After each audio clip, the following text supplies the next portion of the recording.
আসসালামু হ্যালো শিক্ষার্থী বন্ধুরা, আশা করি তোমরা ভালো আছো। আজকের আমার পাঠের বিষয়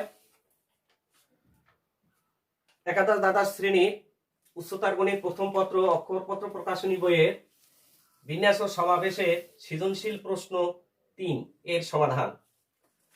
প্রশ্নটি হলো,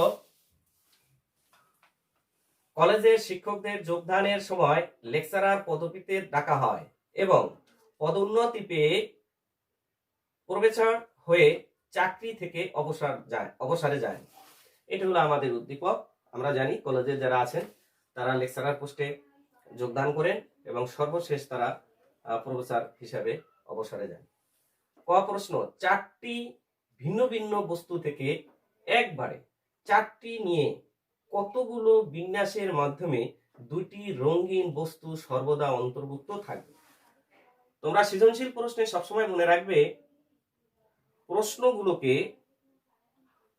প্রশ্নটা ভালো করে পড়বে, তাহলে উত্তর দিতে পারবে।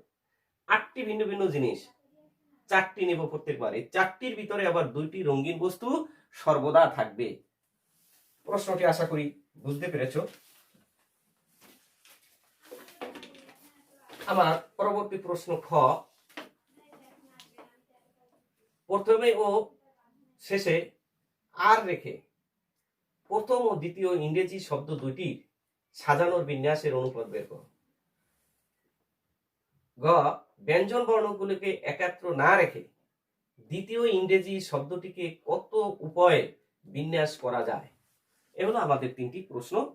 খ এবং গ হলো আমাদের উদ্দীপকের উপর ডিপেন্ড, আর কটা সরাসরি উদ্দীপকের নয়, তবে ওই অধ্যায় সংশ্লিষ্ট। যাই হোক, এখন আমরা ক প্রশ্নের সমাধান কিভাবে করব তোমরা একটু দেখে নাও, কারণ আমি এটা সময় স্বল্পতার জন্য দ্রুত করে তোমাদের শুধু বুঝাই দিচ্ছি। আমি খ এবং গ বোর্ডে দেখাই দেব। 4টি বস্তুর মধ্যে 2টি রঙিন বস্তু রাখা যাবে, অর্থাৎ 4টি বস্তু নেব প্রত্যেকবার, তার ভিতর 2টি বিশেষ বস্তু থাকবে, সেই 2টি বিশেষ বস্তু তাহলে 4p2 উপায়। আবার 8টি বস্তুর মধ্যে 2টি রঙিন বস্তু বাদে, কারণ 2টি তো আমি সবসময় ফিক্সড রাখি দিচ্ছি, তাহলে ওই 2টি মোট সংখ্যা থেকে ওই 2টি বাদ যাবে, তাহলে থাকে আমার 6টি। এই 6টি থেকে 6টির মধ্যে 2টি বস্তু নিয়ে বিন্যাস করা যায় 6p2। তাহলে আমরা 8টি বস্তু থেকে প্রতিবারে 4টি বস্তুর মধ্যে 2টি রঙিন বস্তু অন্তর্ভুক্ত রেখে বিন্যাসের সংখ্যা আগে পেয়েছিলাম আমরা 4p2 ইন্টু 6p2, অর্থাৎ এটার মান আসে 12, এটা 3 গুণ করলে 360টি। এখন এখানে তোমরা আবার বলতে পারো যে স্যার এখানে 4টি বস্তু কোথায় পেলেন, কারণ আমি যে 4টি বস্তু প্রত্যেকবার 4টি বস্তু নেব, 4টি বস্তুর মধ্যে বিশেষ 2টি বস্তু থাকবে, তাহলে 4p2। এবং আমরা যে 4টি বস্তু নেব সেই 4টি বস্তু নেব 8টি বস্তু থেকে, তা আমি তো অলরেডি 2টি রঙিন বস্তু সর্বদা রেখে দিয়েছি, তাহলে আমাদের এই 2টি লাগবে না, বাকি 4টার লাগবে 2টি। এই 2টি নেব কত, মোট 8টি বস্তু থেকে 2টি রঙিন বস্তু বাদ দিয়ে মোট থাকে 6টি, বাকি 6টি থেকে আমি 2টি নেব। আশা করি তোমরা বুঝতে পেরেছো। এই হলো রঙিন 2টি বিশেষ বস্তু, আর এখানে হলো 6টি থেকে 2টি, মোট 4টি। তাহলে এটা হলো আমাদের খ প্রশ্নের সমাধান, সরি ক প্রশ্নের সমাধান। আমরা খ প্রশ্নে যাব। খ প্রশ্নটি ছিল, প্রথম এবং শেষে আর রেখে প্রথম এবং দ্বিতীয় ইংরেজি শব্দটিকে কত প্রকারে সাজানো যায়। আমাদের উদ্দীপকের প্রশ্নটা ছিল এরকম, প্রথম শব্দটি ছিল লেকচারার,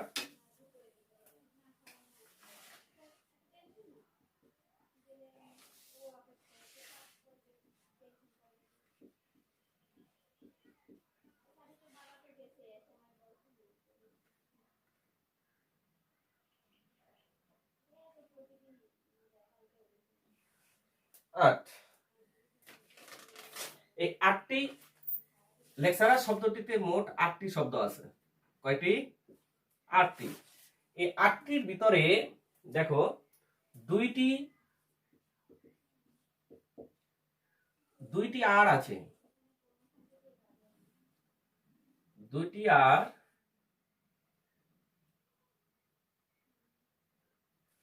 2টি ই, 2টি আর এবং 2টি ই আছে। এখন দেখো বন্ধুরা, আমাকে বলছে এই যে আর 2টি, একটা প্রথমে এবং একটা শেষে রাখবো, তাহলে প্রথম এবং শেষে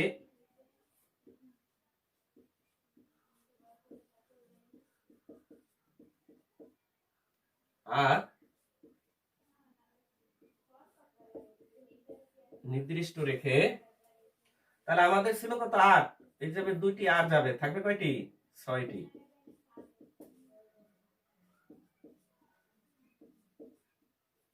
ছয়টি জিনিস নিয়ে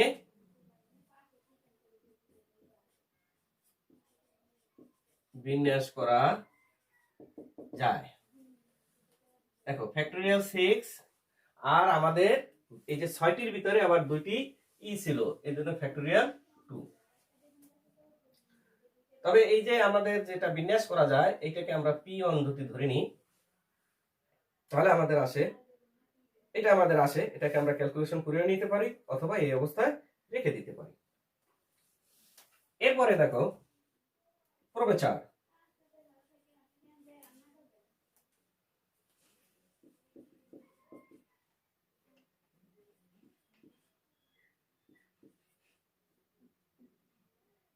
এখানে শব্দ আছে 9টি, প্রফেসর শব্দটিতে শব্দ আছে 9টি।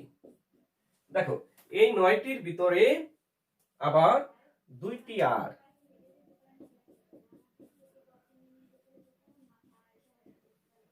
দুইটি আর, 2টি ও, 2টি এইচ আছে।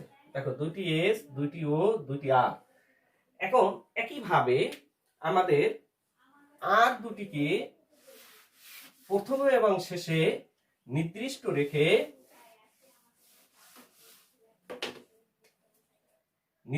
রেখে বাকি 9 - 2 = 7টি বর্ণ নিয়ে বিন্যাস করা যায়। এটাকে ধরি আমরা p2। তাহলে ফ্যাক্টোরিয়াল 7 ভাগ হলো ফ্যাক্টোরিয়াল 2 ইনটু ফ্যাক্টোরিয়াল 2। এখন দেখো আমরা এই p1 কে p2 দ্বারা ভাগ করি। তাহলে p1 ছিল কত ফ্যাক্টোরিয়াল 2, এত গুণ চিহ্ন দিয়ে এটা উপরে যাবে, ভাগ আছে যেহেতু। দেখো এখান থেকে এখানে এটা কাটা যায়, এখানে থাকে ফ্যাক্টোরিয়াল এত, আর এখানে লিখতে 2 × 1, এখান থেকে এটা কাটা যায়।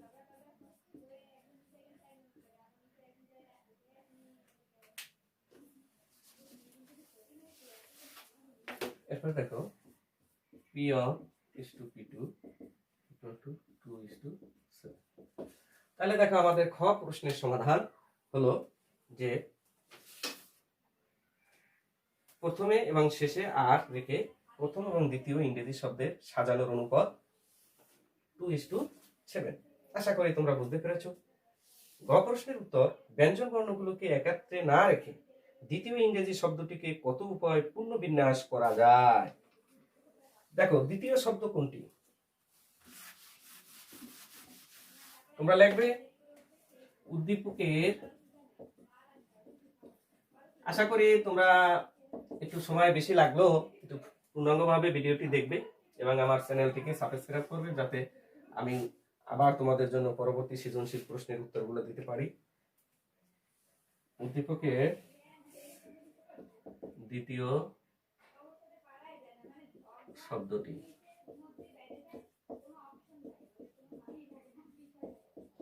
প্রচার।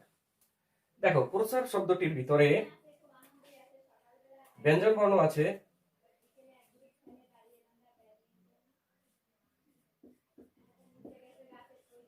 ব্যঞ্জন বর্ণ আছে 6টি। ব্যঞ্জন বর্ণ হলো 1, 2, 3, 4, 5, 6। এই 6টি হলো ব্যঞ্জন বর্ণ। এই 6টি ব্যঞ্জন বর্ণের ভিতরে আবার দেখো 2টি আছে আর, 2টি আছে এস, 2টি আর এবং 2টি এস আছে। বাকি বর্ণগুলো সম্পূর্ণ ভিন্ন ভিন্ন। এখন ব্যঞ্জন বর্ণগুলোকে একত্রে না রেখে, তাহলে আমার প্রথমে কাজ হলো ব্যঞ্জন বর্ণগুলোকে একত্রে রেখে কতগুলো বিন্যাস করতে পারি, আর মোট বিন্যাস কত। মোট বিন্যাস থেকে যদি ব্যঞ্জন বর্ণগুলোকে একত্রে যেটা থাকবে সেটি বিয়োগ দেই, তাহলে বাকিগুলো ব্যঞ্জন বর্ণ একত্রে থাকবে না। তাহলে আমাদের এখানে কাজ হলো ব্যঞ্জন বর্ণগুলোকে একত্রে রেখে, অর্থাৎ ব্যঞ্জন বর্ণ 6টিকে একটি ধরে মোট বর্ণ সংখ্যা হয়। তাহলে দেখো এই এখানে আমার মোট বর্ণ আছে কয়টি? 9টি। 9টিতে 6টি গেল ব্যঞ্জন বর্ণ, 3টি ছিল স্বরবর্ণ, যোগ আর ওই ব্যঞ্জন বর্ণ একটি, মোট 4টি। এই 4টি বর্ণ বিন্যাস সংখ্যা। তাহলে 4টি বর্ণের বিন্যাস সংখ্যা হবে ফ্যাক্টোরিয়াল 4 ডিভাইডেড বাই ফ্যাক্টোরিয়াল 2। কারণ দেখো এই যে 3টি যে স্বরবর্ণ আছে ও ই ও, এই 3টি স্বরবর্ণের ভিতরে আবার 2টি ও আছে, সেই জন্য আমরা এটাকে ফ্যাক্টোরিয়াল 2 দ্বারা ভাগ করলাম। ফ্যাক্টোরিয়াল 2 দ্বারা ভাগ করলে ফ্যাক্টোরিয়াল 4 24, 2 দ্বারা ভাগ করলে হবে 12। এখন ব্যঞ্জন বর্ণ নিজেদের মধ্যে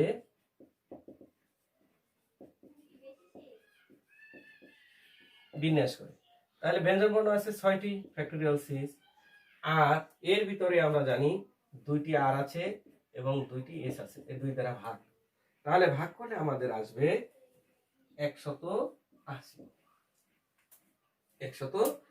এখন ব্যঞ্জন বর্ণগুলোকে একত্রে রেখে সাজানো যায়।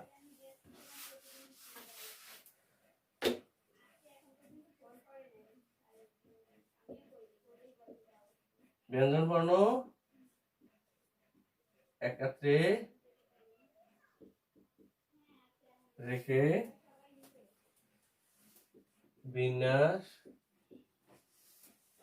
করা যায়।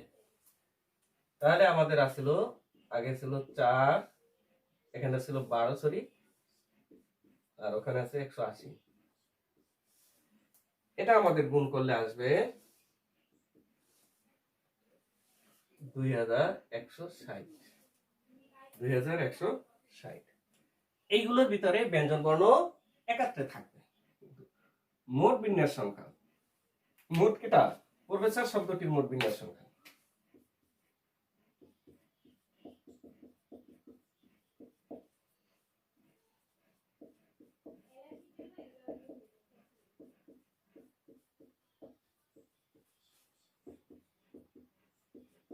তাহলে হচ্ছে ফ্যাক্টোরিয়াল 9 ডিভাইডেড বাই ফ্যাক্টোরিয়াল 2 গুণ ফ্যাক্টোরিয়াল 2 গুণ ফ্যাক্টোরিয়াল 2।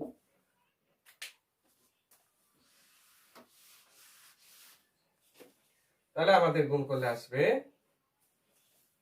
45,360।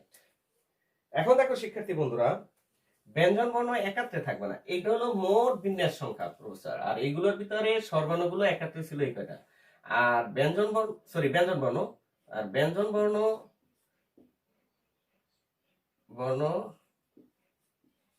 একত্রে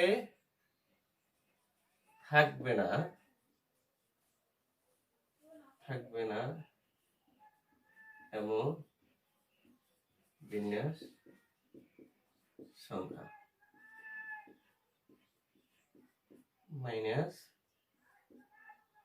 মোট বিন্যাস সংখ্যা, যেগুলো স্বরবর্ণ একত্রে থাকবে সেগুলো বিয়োগ করে দিলাম। তাহলে আমাদের এটা বিয়োগ করলে আসবে কত?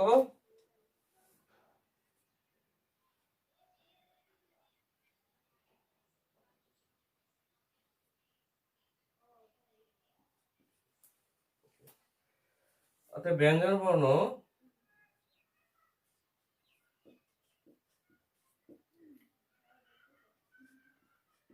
একত্রে থাকবে না এমন পূর্ণ বিন্যাস সংখ্যা